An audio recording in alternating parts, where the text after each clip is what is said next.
नमस्कार रसिक श्रोते हो. नारायण धारप यांचा कथासंग्रह रत्नपंचक हा आपण सध्या वाचत आहोत. धारप सरांच्या साधकांपैकी भगत ह्यांची गोष्ट आज आपण ऐकणार आहोत. कथेचं शीर्षक आहे एक थिजलेला रात्रक्षण. एक थिजलेला रात्रक्षण. लेखक नारायण धारप. कथासंग्रहाचं नाव रत्नपंचक. ऐकूया. माणसांनी गजबजलेल्या शहरात एखाद्याला जितकं अलिप्तपणे राहता येईल तितके भगत राहत असत. 50 वर्षांपूर्वी या भागात अजिबात वस्ती नव्हती. लोखंडी रेलिंगच्या आतली त्यांची एक मजली मठी म्हणजे शहराची अगदी हद्द होती. आता शहराचा स्फोट झाला होता. मठीच्या चारी बाजूंना बंगले, कोऑपरेटिव्ह सोसायट्या, अपार्टमेंट, हाऊसेस झाली होती. डांबरी रस्ते आले होते, ट्यूबलाईट आले होते, बसेस धावत होत्या. पण त्या आवारात आणि मठीत काहीही बदल झाला नव्हता. आवार तसंच नीटनेटकं, लोखंडी रेलिंग तसंच लाल रंगात रंगवलेलं, 30 5-6 झाडं.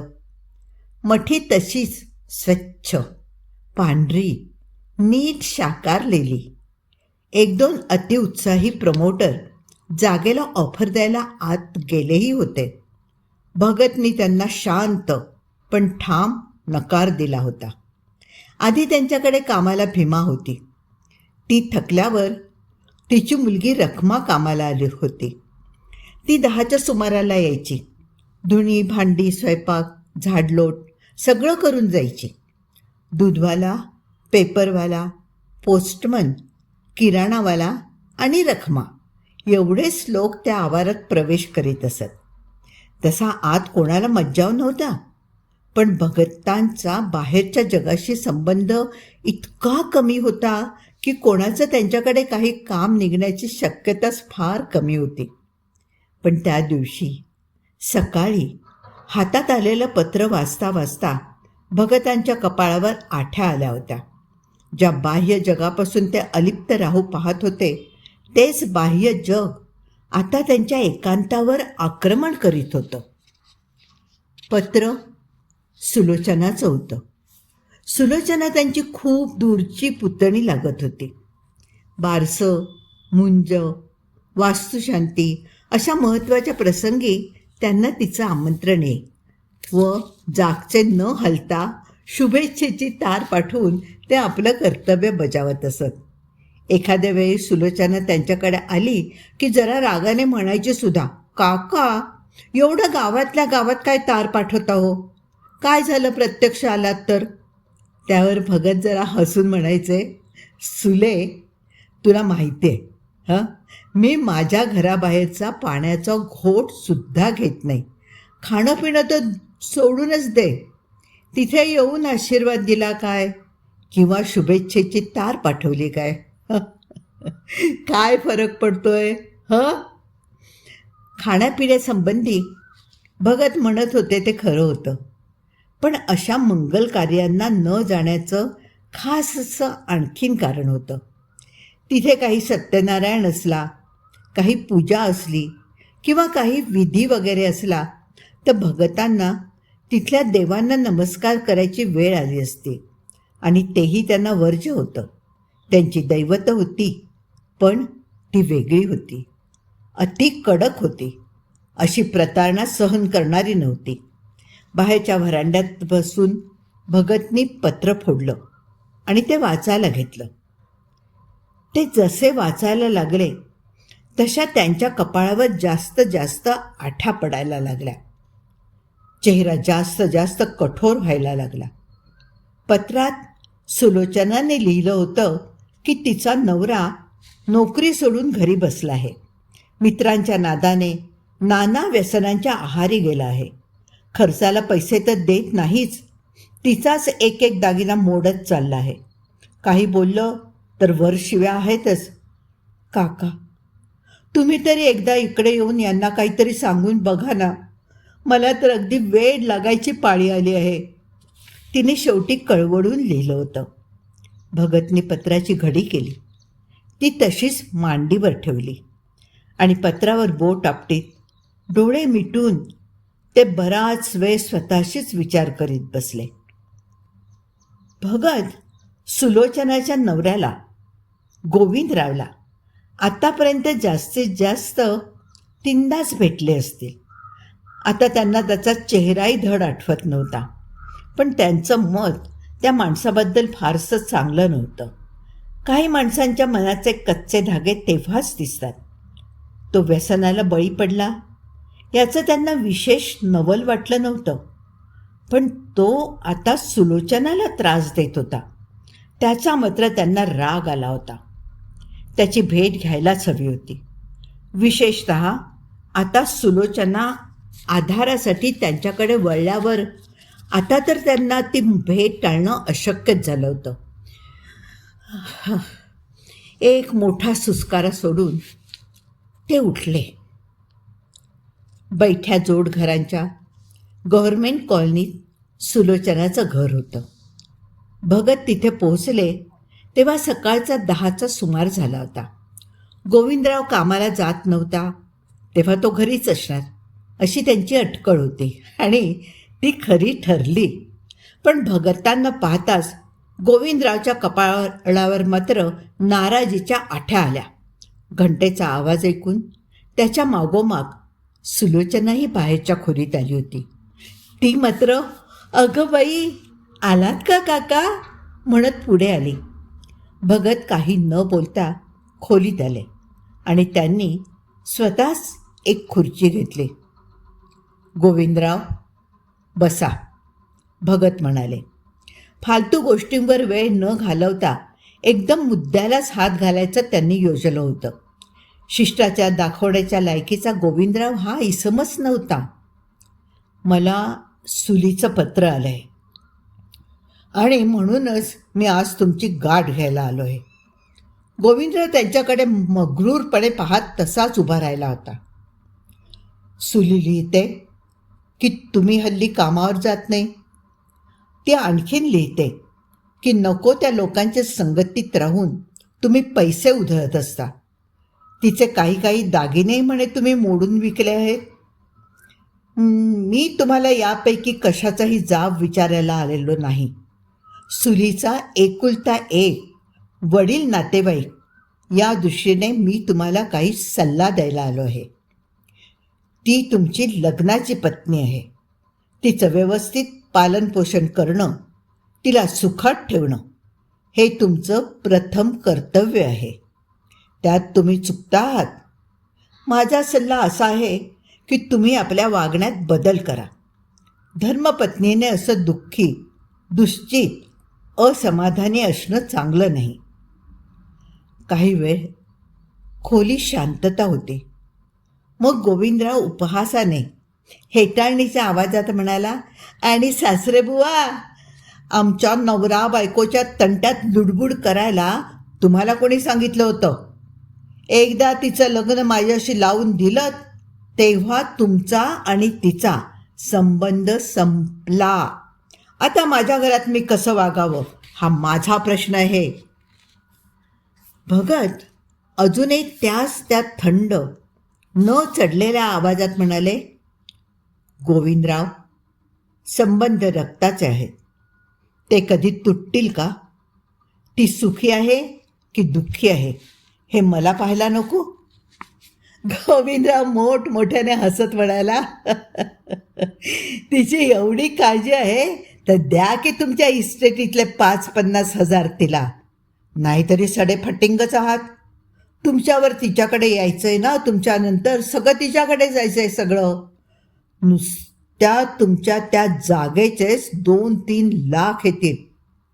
असं काहीतरी कॉन्क्रीट करा बाबा. मग आपण तुमचा हवा तो सल्ला मानायला तयार आहोत."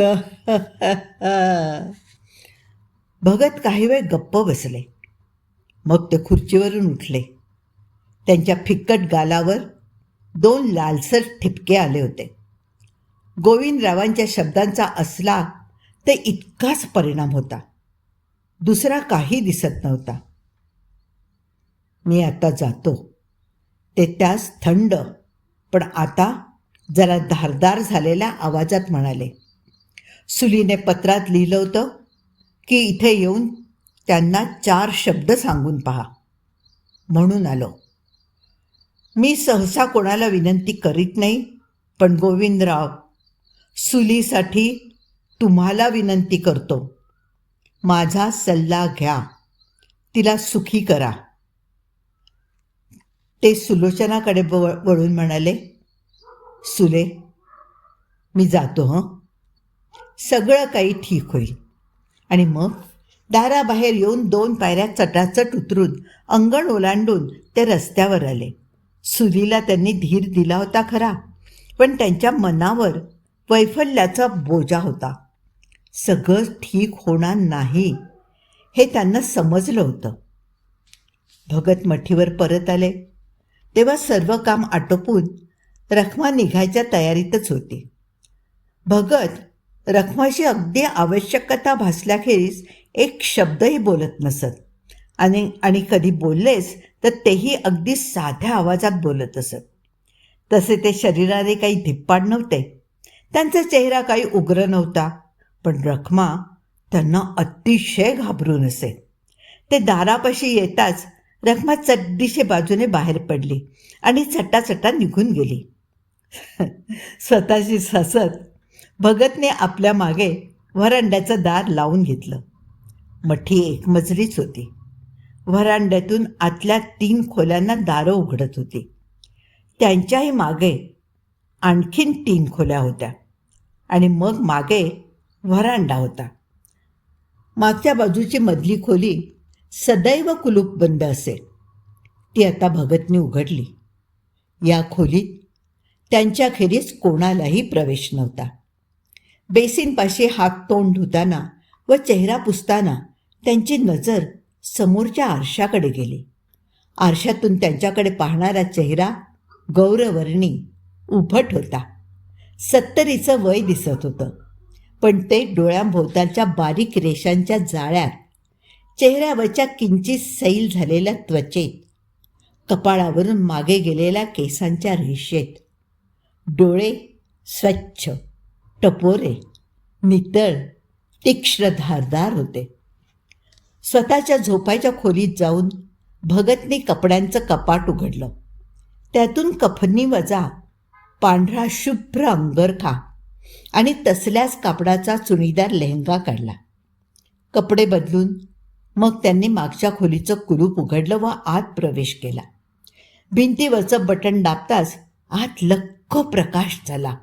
इतर कोणाला त्या खोलीत प्रवेश मिळणं अशक्यच होतं, पण जर कोणाला कधी काळी आत पाहायची संधी मिळालीच असती तर तो आश्चर्याने अगदी स्तंभित झाला असता. खोलीत पायाखाली मऊ मऊ रुजामा पसरला होता. 4 भिंतींना छतापासून खालपर्यंत रंगीत ब्रोकेटचे पडदे लावलेले होते. कुठेही खिडकी दिसत नसूनही हवा खेळती होती आणि ताजी होती. एका पडद्यामागे एक्झॉस्ट पंखा लावला होता. त्याची अस्पष्ट गुणगुण चालली होती. खाली 2-3 बैठे दिवाण होते. त्यांच्यावर उशा आणि लोड होते. दिवाणाच्या शेजारीच एक बसकी लोखंडी तिजोरी होती. कोपऱ्या कोपऱ्यात विविध स्टँड, धूपपात्रे होती. छताला साखळीने 2 पिंजरे टांगलेले होते. त्यांच्यात मैना होत्या. खोलीत दिवा लागताच त्यांची किलबिल सुरू झाली होती. भगत एका दिवाणावर आरामात बसले. बरोबर त्यांच्या समोरच्या भिंतीला जो पडदा लावला होता त्याच्या मध्यभागी सोनेरी दोऱ्यात विणलेली एक खास, जराशी क्लिष्ट, गुंतागुंतीची आकृती होती. भगत आता त्या आकृतीच्या मध्याकडे शांतपणे पाहत बसले. खोलीच्या अवकाशात काही बदल होत असला तर तो आधी त्या 2 मैनांना जाणवला. आधी त्यांची किलबिल थांबली आणि मग त्या दोघी विलक्षण अस्वस्थ झाल्या. दांडीवरून खालून वर करायला लागल्या. पंख फडफड करायला लागल्या. खोलीतला प्रकाश धुसर होत होता. भिंतींना टांगलेले पडदे हालायला लागले होते. आणि मग आधी एकात, मग दुसऱ्यात असे असे फुगवटे आले. एखादा माणूस पडद्यामागे लपला तर येईल तसे फुगवटे. आणि ते सर्व भिंतींना लागून सर्व खोलीभोवती चक्राकार फिरत होते. दोनही मैना आता पिंजऱ्याच्या कोपऱ्यात अगदी चुपचाप बसल्या होत्या. खोलीतला प्रकाश आणखीन मंद झाला होता. दिव्याची फिलॅमेंट तेवढी दिसत होती. गडद रंगाचे पडदे आता तर पार काळ्यावर गेले होते.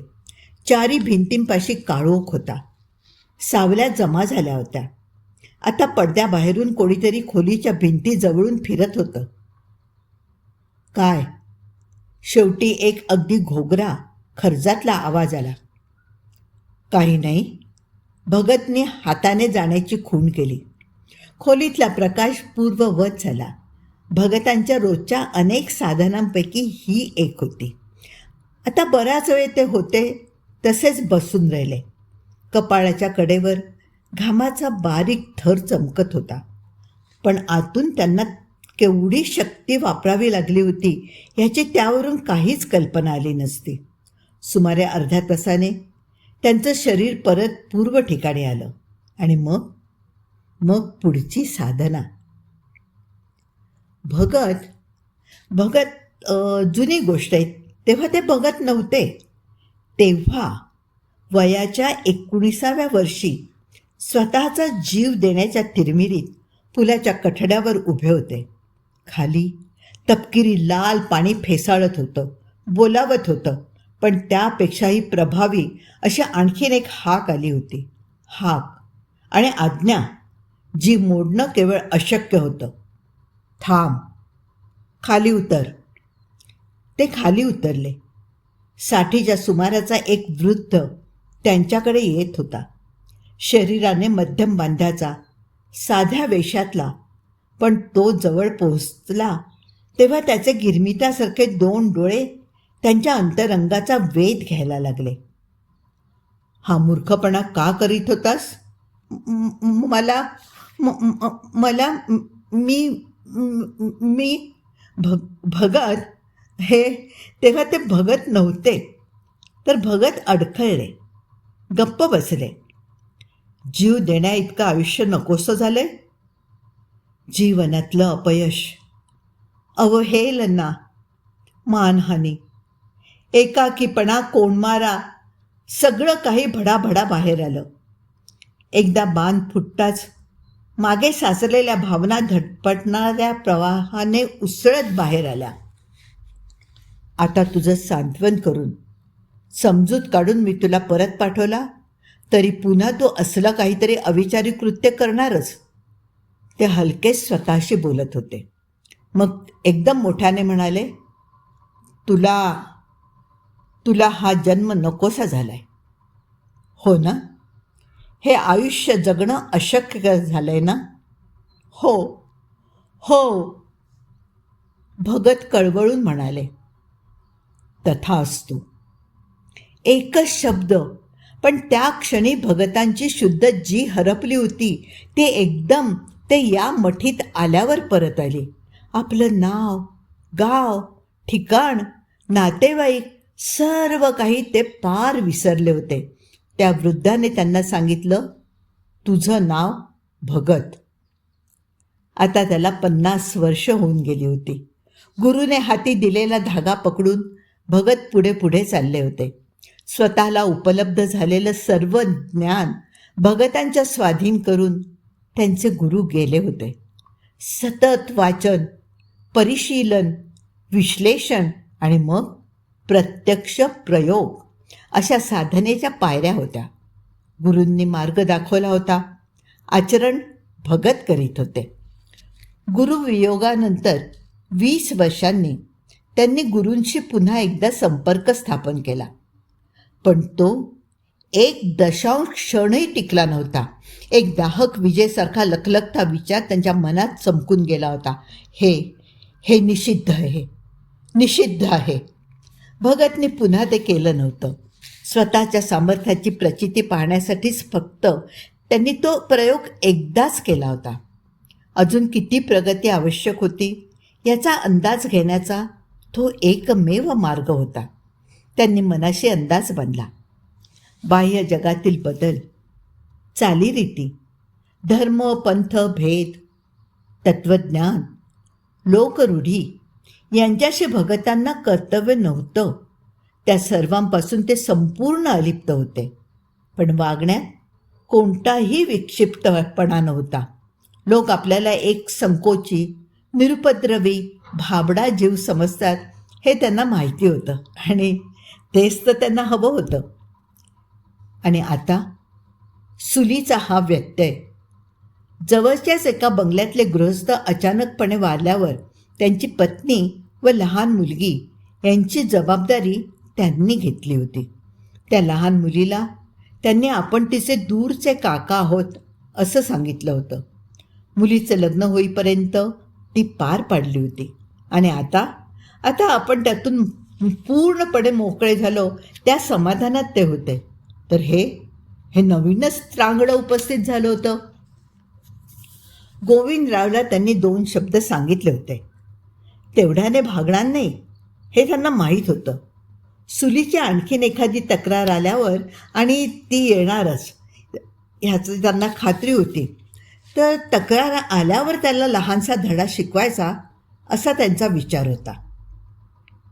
दुसऱ्या दिवशी दुपारी 4च्या सुमारासच सुलीचे शेजारी भगतांचा पत्ता शोधत तिथे आले.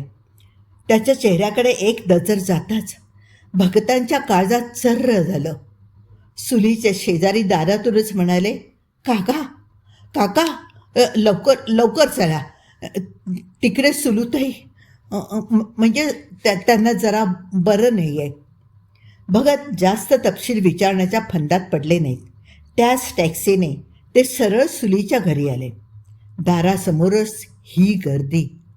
पोलिसही होतेच. भगतांना पाहताच लोकांनी चटाचट बाजूला होऊन त्यांना वाट करून दिली. आतल्या खोलीत आणखीन लोकांची गर्दी होतीच. भिंतीपाशी चादरीखाली झाकून ठेवलेला देह दिसत होता. कोपऱ्यात गोविंदराव उभा होता. त्याच्या चेहऱ्यावर राग, भीती, वैताग, पश्चाताप, अविश्वास अशा अनेक भावनांचं मिश्रण होतं. एका टेबलापाशी पोलीस अधिकारी बसला होता. एकेकाचे जबाब घेत होता. भगत पुढे झाले आणि त्यांनी चादरीचा एक कोपरा उचलला. सुलीच्या डोक्याला एक जखम होती. तिच्या कडा वाळलेल्या रक्ताने करवडल्या होत्या. चेहरा कदाचित रक्तस्रावाने असेल, पण अतिशय पांढरा, अगदी कागदासारखा फेक दिसत होता. डोळे मिटलेले होते. चेहरा अतिशय शांत, म्लान दिसत होता. त्यांनी चादर पुन्हा झाकली. पोलीस अधिकारी काहीतरी बोलण्याच्या बेतात होता. तोच कोणीतरी त्याच्या कानात बाईंचे काका आहेत असं सांगितलं. तो परत आपल्या वहीवर वाकला. भगत त्याच्याकडे पाहतही नव्हते.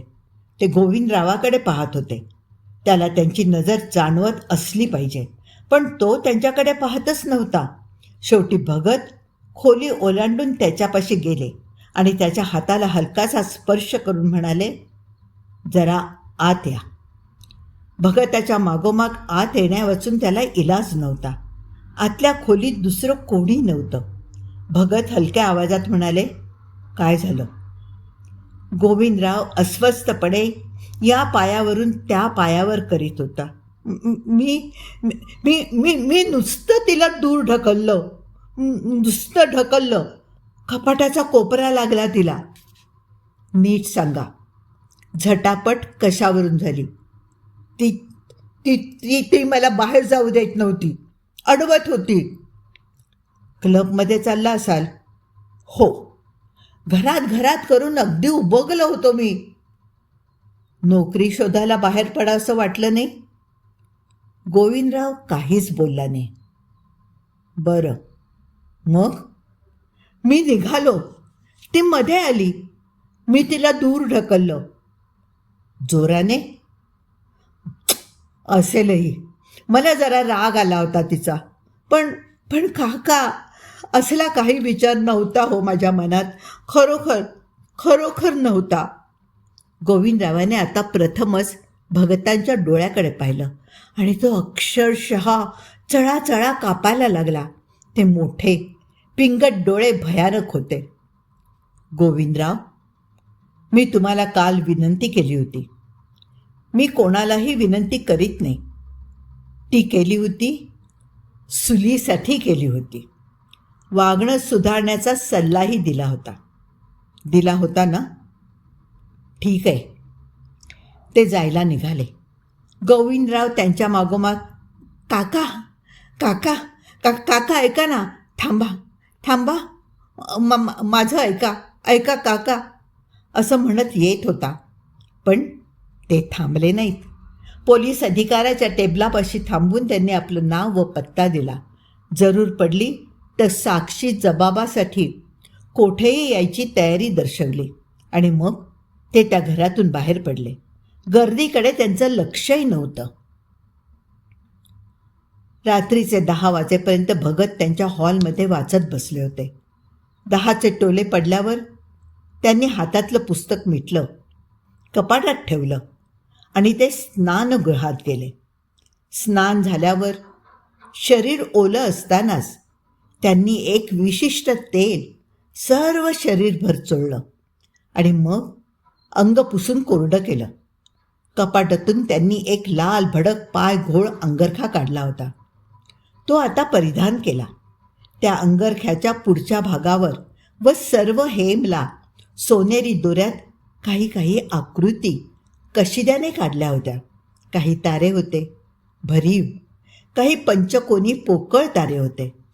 त्यांच्यात काही वर्णखुणा होत्या, आणखीनही काही खुणा होत्या, पण केवळ त्यातल्या साधकांनाच त्यांचा अर्थ समजला असता.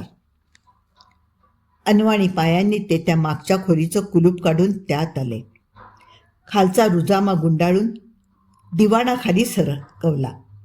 खाली मोझॅक टाईल होती आणि टाईलमध्येही त्यांच्या अंगरख्यावरील डिझाईनसारखंच डिझाईन होतं. खोलीतल्या दिवा लागताच मैना किलबिल करायला लागल्या होत्या. भगत दिवाणावर बसले, पण त्यांच्या बैठकीत आराम नव्हता, ताठपणा होता. त्यांची नजर समोरच्या डिझाईनवर एकाग्र झाली होती. दिवे मंदावले, अंधार झाला, पडदे हलायला लागले. पडद्यावर फुगवटा आला. पडद्यामागून फिरता फिरता तो त्यांच्या समोरच्या पडद्यामागे स्थिर झाला. काय? अगदी खर्जातला घोगरा आवाज आला. थांब, भगत थंड आवाजात म्हणाले आणि दिवाणावरून उठले. शेजारीच तिजोरी होती. त्यांनी कुलपाचे आकडे फिरवले तेव्हा त्यांचा कणकण आवाज त्या शांततेत केवढा मोठा वाटत होता. आवाज करीत तिजोरीचं दार उघडलं. आतमध्ये नव्या जुन्या पुस्तकांचा, हस्तलिखितांचा, पोथ्यांचा संग्रह होता. आत सुगंधी द्रव ठेवूनही त्यांचा जुना पुराणा उग्र कडवट दर्प लपत नव्हता. सर्व ग्रंथ दुर्मिळ होते आणि सर्व ग्रंथ शक्तिशाली होते. आता त्यातली एक चळत खाली काढून भगतनी त्यातलं एक अगदी पातळ पुस्तक निवडलं. बाकीचे आत ठेवले. तिजोरीचं दार लावलं. चर्मवेष्टनातलं ते पुस्तक अतिप्राचीन होतं. शेकडो वर्षांपूर्वीचं. पृष्ठ काळवंडली होती. हात लागताच कडकडत होती. एकेका पृष्ठावर एक आकृती होती. आकृतीखाली 2-3 वर्णखुणा होत्या. त्यातल्या एका पृष्ठावर भगतनी ते पुस्तक उघडलं आणि ते परत दिवाणावर येऊन बसले. अंधुक प्रकाशात आकृतीच्या लाल रेषा अगदी काळ्या दिसत होत्या. आकृतीखालच्या वर्णखुणांकडे निरखून पाहत भगतनी तो एक शब्द अगदी हलक्या आवाजात उच्चारला. नको नको. पडद्यामागचा फुगवटा थरथरत होता. होय. पुस्तक बंद करीत भगत त्याच हलक्या आवाजात म्हणाले, त्या गोविंदरावचा गुन्हा तसाच नीच आहे. अगदी खटला भरला गेला तरी त्याला जास्तीत जास्त 4-5 वर्षांची शिक्षा होईल. पण ती पुरेशी नाही. पण ते कशाला? एखादा अपघात? तो खर्जातला आवाज. नाही, इतकं शीघ्र मरण उपयोगी नाही. आणि केवळ शरीराचा नाश होऊनही माझं समाधान होणार नाही. त्याने सुनीला फार फार छळलंय. त्याला त्याचा पुरेपूर मोबदला मोजलाच पाहिजे. पण पण तो खर्जातला आवाज अडखळत होता. मला माहीत आहे त्याचे काय परिणाम होतील ते. मलाही त्याची किंमत द्यावी लागणार आहे. भगतांचा हात गोल फिरला. त्यात मठी, साधरेची खोली, इतर साहित्य, सर्व काही आलं. मी जर आत्ता काही केलं नाही, मी जर आत्ता गप्प बसलो, तर मग माझ्या सर्व साधनेचा काय उपयोग? नाही, मी हे सहन करणार नाही. आता जर मी काही केलं नाही तर माझा मीपणाच घालवून बसेल. मग काहीच साध्य होणार नाही. हरकत नाही 10, 12, 15 वर्षांचे श्रम फुकट गेले तरी.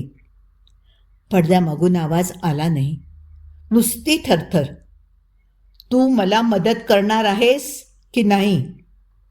करणार आहेस ना? आणि मला स्वतःला पुन्हा त्या गर्तेत घालणार? तू मला मदत करणार आहेस, भगत आज्ञा करीत होते. आता मदत करायलाच हवी. पण मागाहून त्या आवाजात एक वखवक होती. नंतर भगत हलकेच म्हणाले. त्यांचा चेहरा फत्तरासारखा कठीण झाला होता. खोलीत धुमसता लाल प्रकाश पसरला होता. भगत एका पिंजऱ्यापाशी गेले. त्यांची नजर पक्ष्यावर पडताच पक्षी घाईघाईने दांड्यावरून सरकत पार मागे पिंजऱ्याच्या अगदी जाळीशी गेला. भगतने पिंजऱ्याचं दार उघडलं आणि आत हात घातला. कठीण चोच आघातासाठी खाली आली, पण भगतांची बोटं चप्पळ होती. तो आघात सहज चुकवून बोटं पक्ष्याच्या मानेभोवती गोळा झाली. मैना पिंजऱ्याबाहेर काढताना ओरडली नाही, कारण त्यांच्या बोटांनी तिचा गळा दाबला होता. पंखांची मात्र फडफड चालली होती. पक्षी दोन्ही हातात धरून भगत मोझॅकच्या त्या डिझाईनवर उभे होते. थंड एक सुरी आवाजात ते काही शब्द एकामागून एक म्हणत होते. आवाज सभोवतीच्या पडद्यात शोषला जात होता. प्रतिध्वनी येत नव्हता. आवाज घुमत नव्हता. ते एखाद्या लहानशा खोलीत नसून खूप मोठ्या मैदानावर उभे आहेत असा त्यांना क्षणभर भास झाला. सर्व पडदे थरथरत होते. खोलीत एकटे भगत नसावेत, आणखीन इतर खूप कोणी असावेत अशी जाणीव होत होती. भगतांनी एका शीघ्र हालचालीने दोन्ही हातांच्या मुठी विरुद्ध दिशेने फिरवल्या. पप आवाज होऊन पक्षी गतप्राण झाला. शिरधडा वेगळं झालं होतं. लहानशा हृदयाची शेवटची स्पंदनं झाली. उघड्या पडलेल्या मानेतून लाल भरडक रक्ताचे 2 जोरदार फवारे हवेत वक्राकार फिरून मग खालच्या मोझॅक टाईलवर पडले. पण खाली पडल्यावर त्याचा वेडा वाकडा डाग, इतस्ततः शिंतोडे, हे झालं नाही. फरशीवर ते हलत होतं. त्याच्या रेषा होत होत्या. शेवटी बारीक लाल रेषांची एक वर्णखूण तयार झाली. वर्षोनवर्षे या खुणांचा अभ्यास केलेले भगत, त्यांना कोणताही संदर्भ न पाहता त्या खुणांचा अर्थ समजला. आम्ही तयार आहोत. अर्थात या शब्दात नाही. ती भाषा शब्दांचीही नव्हती. संकेत प्रतिसंकेताची होती. एक खूण आवाहनाची होती. तिला हा प्रतिसाद होता. आवाहनाचा स्वीकार झाल्याची ही निशाणी होती. आणि त्या लाल अक्षरांकडे भगत पाहत असतानाच ती अक्षरं हळूहळू एकमेकात मिसळून गेली. फरशीवर साध्या काळपट लाल रक्ताचा क्षणाक्षणाला घट्ट होत वाळत जाणारा एक लाल ओला डाग राहिला. ते आले होते. ते तयार होते. पण त्यांची स्वतःची तयारी होती का? भगतांची स्वतःची? अजूनही त्यांना पाऊल मागे घेता आलं असतं. अजूनही वेळ टळली नव्हती. काही क्षण भगत स्वतःशी विचार करीत उभे राहिले आणि मग त्यांनी आपला निर्णय घेतला. चेहऱ्यावरच्या रेषा कातळात कोरल्यासारख्या कठीण झाल्या होत्या. त्यांनी निर्णय घेतला होता. ते पाऊल मागे घेणार नव्हते. भगतांनी दोन्ही हात हवेत उंचावले आणि अगदी तार स्वरात एकच शब्द उच्चारला. एकच शब्द. कोणत्याही मानवी भाषेत कधीही न आलेला एकच शब्द, पण निर्गुण शक्तीने भारून घातकी झालेला शब्द. अगम्य, अकल्पनीय मार्गाने ती हाक कोणत्या तरी वेगळ्या मितीत पोचली. प्रकांड शक्तीचा उत्सर्ग झाला. त्या धडाडत ओसंडत वाहणाऱ्या शक्तीच्या प्रपातात पृथ्वी लपेटली गेली. पृथ्वीवरचा काल गोठला. सर्व हालचाली थिजल्या. त्या शृंखलेतून मुक्त होते फक्त भगत आणि आणखी एक जण. भगतचं लक्ष आणि त्या शक्तीचा भावी बळी. एक प्रदीर्घ उसासा सोडून भगतांनी वर केलेले हात खाली आणले. खोलीत पसरलेला लाल प्रकाश एकत्र आला, साकळला. त्याला एक आकार आला. आकार मानवी कवटीचा होता. दात विचकून हसणारी कवटी. भगतांच्या चेहऱ्यासमोर हवेत ती अधांतरी तरंगत होती. दातांवर दात आपटून खदा खदा हसत होती. त्या लाल कवटीतल्या डोळ्यांच्या खोबणी मात्र काळ्या होत्या. सर्व शोषक, विनाशी, पोकळीची काळोखी. ती कवटी हल्ली दाराच्या दिशेने निघाली. भगत तिच्या मागोमाग निघाले. कवटी जवळ येताच दार अंधुक झालं, पातळ झालं, विरघळून गेलं. बाहेरचं दार गेलं. अंगण आलं. अंगण मागे गेलं. फाटक मागे गेलं. भगतांच्या मागे आवाज होत होते. पानांच्या खसखशीचा आवाज, लोखंडावर लोखंड आपटल्याचा खणखणाटाचा आवाज. रेलिंगमध्ये ओतीव लोखंडाच्या आकृत्या होत्या. त्या आता अलग अलग होऊन भगतांच्या मागून रांगेने निघाल्या होत्या. भगत रस्त्यावर आले. बाहेर आवाज नव्हता, हालचाल नव्हती, प्रकाशही नव्हता. प्रकाश लहरीही अर्ध्यावरच गोठल्या होत्या. रस्त्यावरचे घरातले शो विंडोमधले सर्व दिवे विझले होते. प्रकाश होता तो फक्त त्या लाल कवटीचा. ती रस्त्याने तरंगत चालली होती. मागून भगत येत होते आणि त्यांच्या मागून ठुमकत, उड्या मारीत, खणखण करीत येणाऱ्या लोखंडी आकृत्या. बाकी सर्व हालचाली गोठल्या होत्या. वळणावर वळताना गाडी थांबली होती. ड्रायव्हरचे डोळे विस्फारले होते. तोंडाखालची सिगरेट विझली होती. गाडीसमोर कुत्रा पळत पळत फुटपाथपाशी पोहोचला होता. फुटपाथवर उडी मारताना तो अर्ध्यावरच गोठला होता. एक पाय रस्त्यावर आणि 3 हवेत, तसाच अधांतरी टांगला होता. रस्ता मागे चालला. काळोखात बुडालेली घरं मागे चालली. सर्वजण अर्ध्या श्वासावर गोठले होते. भगत डावी उजवीकडे न पाहता चालले होते. त्यांच्या नजरेच्या कडेवरून काही आकार त्यांच्याबरोबर खसखसत, खडखडत किंवा किणकिणत येत होते. पण भगत फक्त समोरच पाहत होते. रस्ते, वस्त्या, बाजार मागे गेले होते. आपण किती चालत आलो आहोत याची भगतांना शुद्ध राहिली नव्हती. सरते शेवटी ती कवटी थांबली.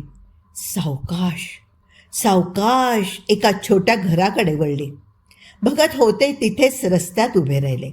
कवटी आणि तिचा लाल प्रकाश दोन्ही घराकडे गेले. काल गोठण्याच्या शेवटच्या क्षणी शेजारच्या घरातली बाई घराची खिडकी लावण्यासाठी खिडकीपाशी आली होती. कडेवर मूल होतं. दोघंही काही क्षण कवटीच्या लाल प्रकाशाच्या झोतात आले. मेणाच्या पुतळ्यासारखा त्यांच्या निश्चल आकृतीवरून लाल प्रकाश पुढे गेला. साऱ्या जगात इतका वेळ भगतांच्या पावलांचा आवाज, त्यांच्या मागून येणारा खसखस कणकण आवाज, एवढंच होतं. आता एक नवा आवाज आला. एक भयभीत झालेला माणसाचा आवाज. कोण कोण आहे? कोण आहे? काय काय आहे? काय आहे? कोण?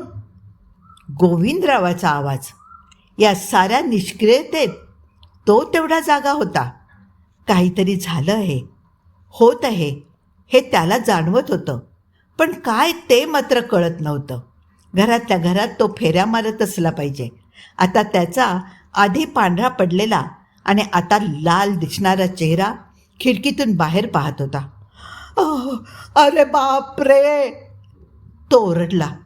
दाराला कडी घातल्याचा, बोल्ट सरकवल्याचा आवाज आला, पण ती कवटी हालायची थांबली नाही. ती तशीच पुढे पुढे जात राहिली. दारावर तिचा लाल प्रकाश पडला. दार धुसर झालं, विरघळलं.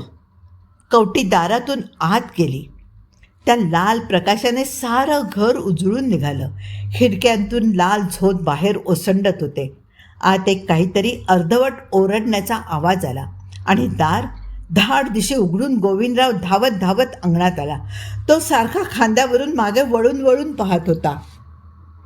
आणि आता प्रथमच भगत रस्त्यावरून आत आले आणि त्या लहानशा अंगणाच्या फाटकापाशी उभे राहिले.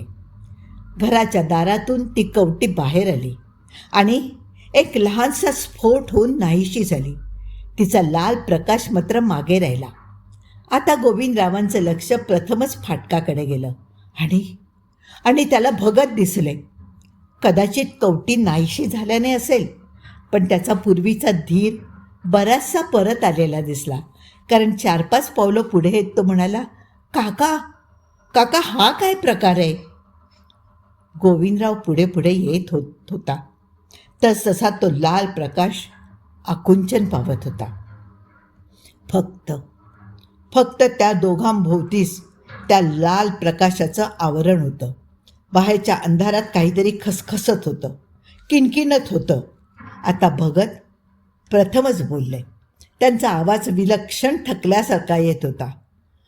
गोविंदराव, मी इशारा दिला होता, पण मी काय केलं? मी काय केलं?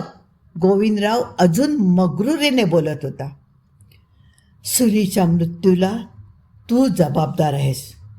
मी नुसतं तिला मागे ढकललं.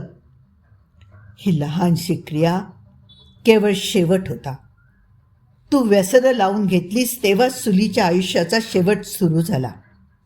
मी कोणालाही कशाचीही विनंती करीत नाही. सुलीसाठी मी तुला विनंती केली होती. मी काही केलेलं नाही. काय करायचं ते करा, काय वाटेल ते करा. तू तिला मारलंस. भगतनी हात हवेत उचलला आणि खाली आणला.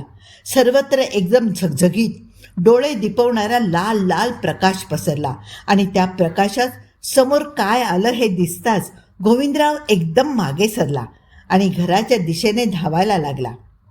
त्याच्या दाराशीच 2 झुडपं उभी होती, नाचत होती, डोलत होती. गोविंदराव माघारी फिरला.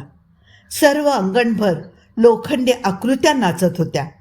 भगतांच्या मठीभोवताच्या रेलिंगच्या 50 सुट्ट्या सुट्ट्या आकृत्या झाल्या होत्या.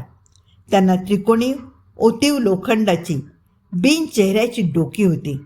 त्यांना ओतीव लोखंडाचे हात होते. आता त्यांच्यातली एक आकृती पुढे झाली आणि तिने आपल्या लोखंडी बोटात गोविंदरावांचा घोटा पकडला. घोट्याच्या हाडाचा चुरा होताच गोविंदराव किंचाळला. 50 आकृत्या माना वाकवून वाकवून आनंदात नाचत होत्या. एकमेकांना स्पर्श होताच लोखंडाच्या किणकिणण्याचा आवाज येत होता. ठुमकत ठुमकत लहान लहान पावलांवर ती 4 फुटी लोखंडी माणसं गोविंदरावांच्या भोवती 4ही बाजूंनी कडं करत होती. त्या कड्यातून मधूनच एखादी किंकाळी येत होती आणि सर्वजण थया थया नाचत होते. त्या जिवंत रेलिंगमध्ये गोविंदराव दिसेनासा झाला. त्याच्या किंचाळ्या न थांबता एकामागून एक येतच होत्या. एक गोलाकार वस्तू त्या कोंडाळ्यातून हवेत उंच उडाली आणि भगतांच्या पायाशी घरंगळत येऊन पडली. तेव्हाच किंचाळ्यांचे आवाज थांबले. लाल प्रकाश हळूहळू मंद व्हायला लागला. सरते शेवटी फक्त भक्तांभोवती एक लाल आवरण राहिलं. ते माघारी फिरले आणि त्यांच्या मागे जग आपल्या क्षणनिद्रेतून जागृत होत होतं. रात्री केव्हा तरी पावसाचा शिडकाव येऊन गेला होता. छप्पर आणि पत्रे ओले झाले होते. वळचणीखाली पाणी वाहिलं होतं. रस्ते ओले होते. कडाने पाणी साठलं होतं. तोच पाऊस भगतांच्या मठीच्या लोखंडी कठड्यावरही पडला होता. पावसाच्या थेंबांनी कठड्यातले मानव सदृश्य आकार धुतले गेले होते. पूर्ववत काळे झाले होते. कठड्याखालच्या घळीतून मात्र लाल वाहत गेलं होतं. वाहत वाहत दूर गेलं होतं. कथा इथे संपली आहे. पुन्हा भेटूया नव्या कथेसह. मी धारप सरांच्या जेव्हा कथा वाचत असते तेव्हा अधिकाधिक त्यांच्या भाषेच्या शब्दांच्या मोहात पडते, प्रेमात पडते. तुम्हालाही त्यांची ही जी शब्दसंपदा आहे, जी घटना, जो प्रसंग त्यांना व्यक्त करायचा असतो, साकार करायचा असतो, तो इतक्या सुंदर शब्दांमध्ये आणि नेमक्या शब्दांमध्ये ते व्यक्त करतात की आपल्या डोळ्यासमोर तो प्रत्यक्ष उभा राहतो. मी तर त्यांच्या भाषेच्या प्रेमात आहे. तुम्ही पण नक्कीच त्यांच्या भाषेवर आणि त्यांच्या लेखनशैलीवरती प्रेम करत असणार. भेटूया पुन्हा.